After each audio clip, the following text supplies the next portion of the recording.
Bonjour à tous et bienvenue sur la chaîne. Si c'est votre première visite, je m'appelle Clifford et je suis passionné par l'accompagnement des futurs entrepreneurs dans le monde passionnant, mais parfois semé d'embûches, des affaires. Aujourd'hui, nous allons aborder un sujet crucial, les 5 erreurs les plus fréquentes des nouveaux entrepreneurs. Croyez-moi, je les ai vues d'innombrables fois et les éviter peut faire toute la différence entre une entreprise florissante et un rêve qui s'évanouit rapidement. Alors, installez-vous confortablement avec un café, abonnez-vous si ce n'est pas déjà fait, et c'est parti. Créer une entreprise est une aventure exaltante. Vous avez une idée géniale, une passion dévorante et vous êtes prêt à changer le monde. Mais cet enthousiasme peut parfois nous aveugler face aux obstacles potentiels.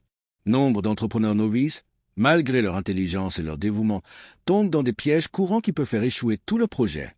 Mon objectif aujourd'hui est de vous fournir un guide pour éviter ces écueils. Il s'agit de vous faire gagner du temps, de l'argent et de vous épargner un stress considérable.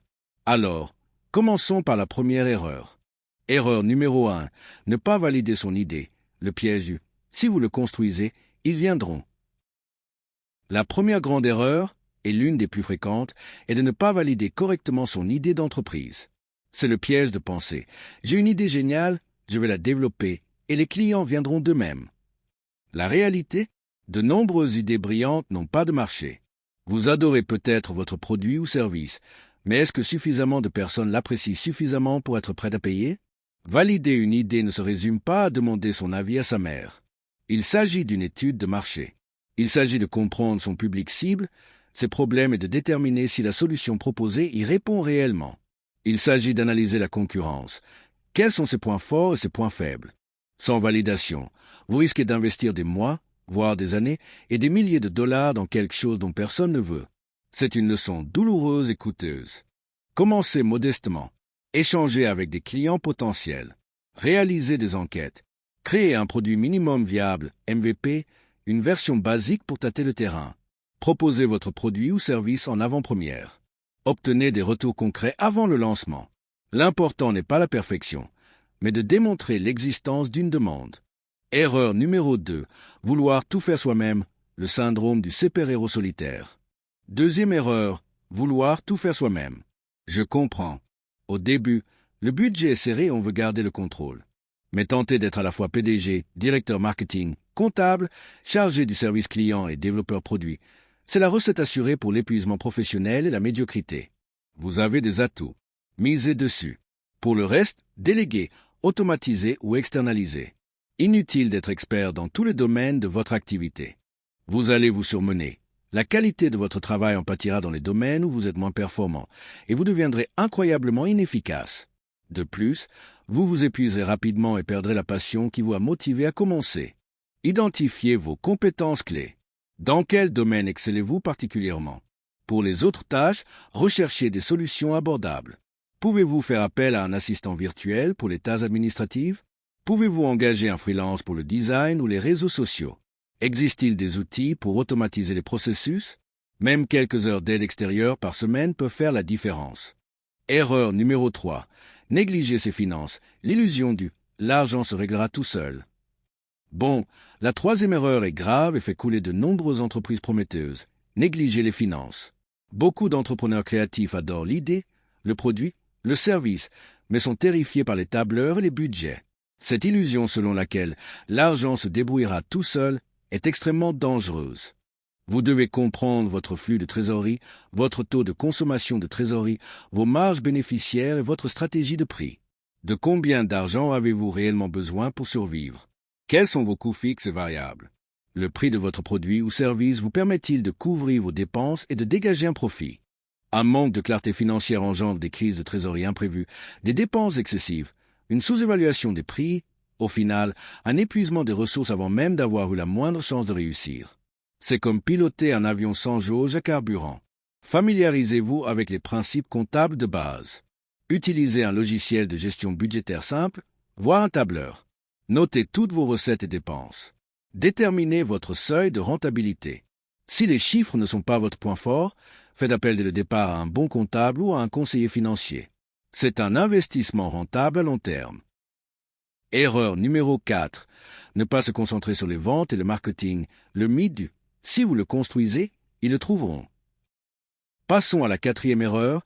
Ne pas prioriser les ventes et le marketing dès le départ. Ce point est étroitement lié à la validation, mais il s'agit surtout de présenter activement votre solution aux bonnes personnes. Avoir le meilleur produit au monde ne sert à rien si personne ne sait qu'il existe ou comment l'acheter. Nombre de jeunes entrepreneurs se concentrent tellement sur le développement de leurs produits ou la prestation de leurs services qu'ils en oublient complètement de communiquer. Le marketing n'est pas un complément, il est essentiel. Les ventes ne sont pas une corvée, elles sont le moteur de votre entreprise. Vous aurez une offre fantastique, mais une clientèle inexistante. Vos revenus stagneront et la frustration grandira. Votre entreprise ne peut pas survivre sans clients, et les clients ne surgissent pas de nulle part. Intégrez le marketing et les ventes à votre routine quotidienne ou hebdomadaire. Commencez par des stratégies peu coûteuses, voire gratuites. Réseaux sociaux, marketing de contenu, comme cette vidéo, réseautage, marketing par email et génération de prospects locaux. Comprenez votre client idéal et ses habitudes de consommation. Communiquez régulièrement votre proposition de valeur. N'attendez pas que votre produit soit parfait pour commencer à vendre. Erreur numéro 5. La peur de l'échec et le manque d'adaptation.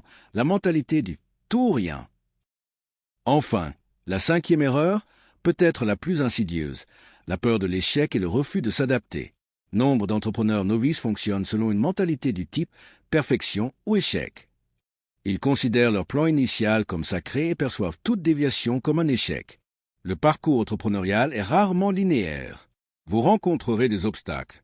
Les choses ne se dérouleront pas toujours comme prévu. Ce qui distingue les entrepreneurs qui réussissent, ce n'est pas d'éviter les erreurs, mais la façon dont ils y réagissent. L'échec n'est pas une fin en soi, c'est une occasion d'apprendre. Adoptez une mentalité de croissance. Considérez chaque défi comme une occasion d'apprendre. Restez ouvert aux retours, même aux critiques.